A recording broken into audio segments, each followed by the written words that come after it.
Aujourd'hui, je te partage les signes qui amènent beaucoup d'enfants de Dieu à rétrograder et très souvent, on ne se rend pas compte. Je partage avec toi quelques signes qui vont te permettre de les identifier au quotidien. Tu priais bien, tu aimais aller à l'église, tu aimais assister au programme de l'église, tu étais tellement motivé et puis un jour, tu ressens la lourdeur, la fatigue. Et j'aimerais te rassurer en te disant tu n'es pas la première personne et tu n'es pas la seule personne.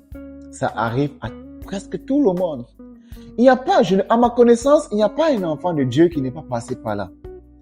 J'aimerais te rassurer sur ce point, tu n'es pas la seule personne. Parce que très souvent, le diable utilise ces moments pour te faire culpabiliser en te disant « Oh non, regarde-toi aujourd'hui, tu vois, tu ne peux plus prier, tu ne peux plus lire ta Bible. » En fait, c'est pas grave.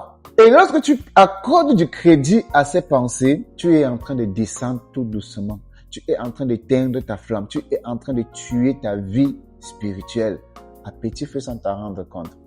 Lorsque tu prêtes attention à ce que le diable te dit à travers tes pensées, parfois même ton entourage, tu es en train de toucher, de descendre. Il y a aussi ce point où tu n'as plus envie de prier.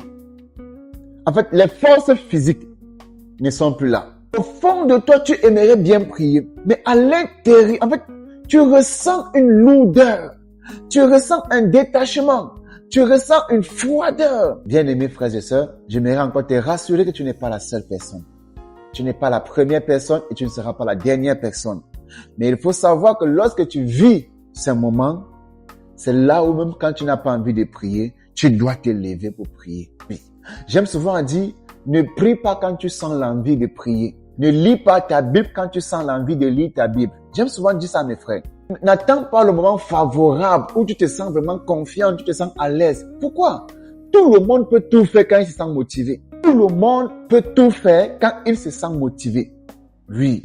Que ce soit dans le monde, que ce soit dans la foi en Christ, tout le monde peut tout faire quand il se sent motivé. Mais regardons dans Philippiens.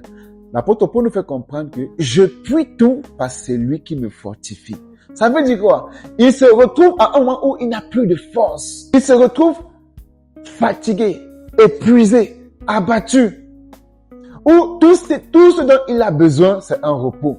Mais il sent que malgré que j'ai besoin du repos, il y a l'urgence, il y a du travail, il y a des défis à relever. Mais je n'ai plus de force.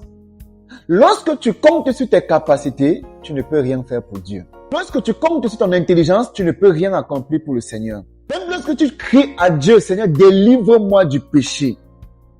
Ce n'est pas aussitôt que tu as dit à Dieu, Seigneur, délivre-moi du péché, que ça va venir. Ça peut arriver. En fonction de ton intimité, en fonction de ta relation, en fonction de ta disponibilité, ça peut arriver. Que tu dis, Seigneur, délivre-moi du péché, automatiquement, instantanément, le Seigneur te délivre du péché. Ça peut arriver. Mais j'aimerais te faire comprendre ceci. Où arrive à rétrograder lorsqu'il se laisse emporter par le découragement, par la lourdeur, par la fatigue, par la routine, tous les jours les mêmes choses, tous les jours les mêmes choses. Et tu ne te rends pas compte que tu disais, je vais prier quand je serai à l'aise. Je suis au travail. Quand je vais rentrer, je vais lire ma Bible. Mais tu arrives à la maison, tu te laves, tu manges, paf, c'est le sommeil. Alors qu'avant, tu pouvais rentrer du travail, tu te laves, tu manges, tu passes un peu de temps avec ta famille et après tu pars dans ta chambre, tu lis, tu médites, tu pries des heures. Mais tu te rends compte que du jour au lendemain, la même situation, la même routine, tu n'arrives plus à lire ta Bible, tu n'arrives plus à prier, tu n'arrives même plus à écouter une prédication. Tu dors un jour, 2 jours, 3 jours. Et c'est comme ça que tu te déconnectes. Après, tu te dis, dimanche, là, je suis fatigué, je vais pas aller à l'église aujourd'hui. Dimanche, tu dis que bon, je suis fatigué, je ne vais pas à l'église. Le jour de la semaine, oh non, vraiment, et c'est comme ça, 1 mois, 2 mois, 3 mois, tu te retrouves là dans le monde, en train de revivre la vie que tu disais à Dieu, Seigneur, délivre-moi. Voilà comment beaucoup d'enfants de Dieu rétrogradent. Alors mon frère et ma soeur, j'aimerais te faire comprendre quelque chose. Je puis tout par celui qui me fortifie. Il faut que ce verset parle dans ton esprit. Et il faut que tu acceptes que si je vis, ce n'est plus moi qui vis. C'est Christ qui vit en moi. Est-ce que tu comprends ça, mon frère? Si je vis, c'est plus moi qui vis, mais c'est Jésus qui vit en moi. Alors si Jésus vit en moi, Seigneur, je suis fatigué. Je suis à bout de force. Je ne sais plus quoi faire. Me voici qui veut même dormir. Même lire la Bible, je n'arrive pas à lire la Bible. Bien-aimés frères et sœurs, je te rassure que même au milieu de la nuit, le Seigneur te donnera la force pour te relever. Lis au moins ce un verset. Priez au moins ces 2 minutes et te rendormir.